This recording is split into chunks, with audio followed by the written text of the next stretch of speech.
on VAs, because that's been something I've been very interested about and been trying to just nail down, how to go about it and, pricing and all that. And I know me and Andrew, I had Andrew Thompson on, and I think he touched on it on the Junk family. And I know there was a lot of backlash. A lot of the people over in the Philippines weren't happy with the rate that he was saying.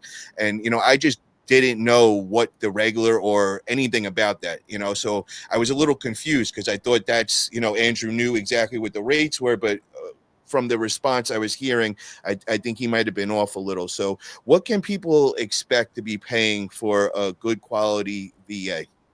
Yeah, he actually asked me about that. I will comment on it, but so there's a virtual assistant, and then there's what I have, which is a VPO. I don't have any virtual. I have one virtual assistant, and then I pay on a project by project basis.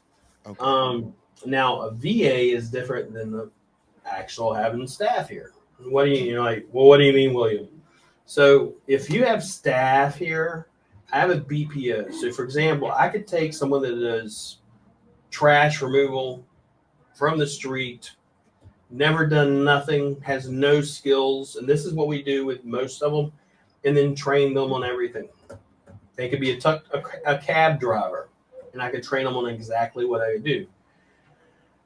We pay them according to the federal or the minimum pay wage here, which is extremely low. Yes. However, they had no skills, and we're giving them skills. They don't have the computer, they don't have the Wi-Fi. We get them set up, and that's the base. And then on top of our base, we go to resorts and we hang out and we do things together and we do giveaways and we do cash loans and we even help them get motorbikes and all types of shit. So we do a lot of other things besides that. Now, then we have other ones that make more, and I'm not going to get into numbers, but so for example, I would agree with his numbers, $200, $300 per staff I have. VAs, no. VAs, an actual virtual assistant, where you're hiring them, you have to understand a couple of things. You're hiring someone to work on your business. And many times you think when you're hiring a virtual assistant, they're only going to work on your business. Not true. Most of them take on multiple clients and work on multiple businesses at one time. Okay, so you're not getting a full dedicated 40 hours from one VA for you. And if you think you are, I can guarantee you're not, because I've worked with them. I know a lot of them. Some of them, yes, some of them, no. Some of them will only take on a certain amount of clients. That being said, a decent one around $800 or more a month. And I've had, like we do, for instance, I have managed virtual assistants. I have my agency, Rank Fortress, and then at night we run the VA agency, which is where other agencies and businesses hire us, handle their social media, go high level, Google ads, Facebook ads, TikTok, Reels, content, SEO, everything. And then I sell that is $800 plus $1,200. And I've had people say, well, that's expensive for a virtual assistant. No, it's not. And don't come at me with that crap, because I tell people all the time, it's like, listen, if you're in Cali, I flew through California, don't trap me with that shit. For fucking chicken wings and fries, it was like $80, okay? So, minimum wage in the United States is around $14 an hour. So without taxes, without the, FICA and all the other crap that I'm aware of, because I'm an American citizen, we still are charging about a third of what y'all would have to pay someone in the United States. And the other difference is a lot of the people that we hire, for example, have went to IT school. They do know about JavaScript a lot of times. They do have those skills. They are English fluent. They do speak English. English is their second language. And a lot of times they do go to college. Okay, when you get a virtual assistant. Then on top of when you're getting a virtual assistant, they have their own computer. They need to have their own Wi-Fi, their own backups. Everything needs to be reliable. Whereas with us, and we do manage virtual assistants, I have a commercial generator, like Walmart size commercial generator sitting outside if the power ever goes out. We have Starlink, we have our own internet, we have our own computers, we have the latest computers, we have the latest all that crap. And I'm on premises where I train the actual VAs, where I manage them. And Paul said, hey, listen, my VA is not doing something. I can walk down and be like, hey, what the fuck's going on, bro? And figure things out and help you. And then get on phone calls, where that's different than when if you go out and find a virtual assistant. Number one, most of you don't know. I mean, how long are you a manager? Have you been doing management? And I know some of you have, but how long have you actually honed in your skill on hiring, firing, and training? Most of you haven't. So why are you going to try to do it?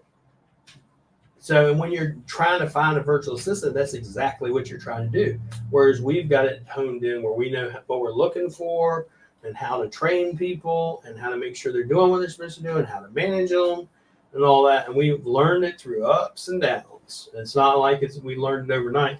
But I would tell you, if you're wanting a virtual assistant, you need to find someone that manages virtual assistants for you like we do that's on premises. Like this literally attached to our house. I can walk downstairs and I come down here all the time. Like I'm down here with them now. But the thing is, you know, that's a virtual assistant. You're going to actually pay more. You know, when they came in and got angry at him and all that and saying whatever they're saying and stuff, you got to understand Filipinos are also it's not like Americans. Americans are kind of like desensitized. Filipinos are extremely sensitive, emotional. That's number one. And number two, they're right in a sense, but number three, they're wrong in a sense because BPOs don't pay that much.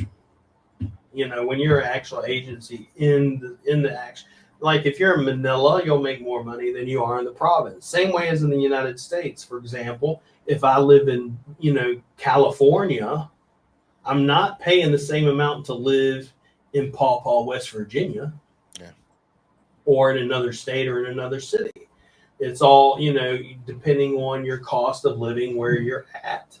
So I agree with both. I see it from both sides only because I've been here. I mean, I've had people be like, listen, I ain't got food and this and that. And so they're like, I know how much a bag of rice costs. I know how much all that stuff costs over here. Like to actually live over here, you need to make a couple of $100 to feed your family. You know, so I kind of see it from both sides. Not saying he's wrong. I'm just saying a virtual assistant, a good virtual assistant, is about $800 a month. Okay. You know? Next, Xavier, I don't know what Xavier pays his and stuff, but none of mine are virtual assistant. Now, my actual virtual assistant, when he first started, you're talking about a couple of thousand. Okay. Because depending what level of skill they're at, you know. Like mine was heavily IT, go high level, anything and everything you think of, the man can do it.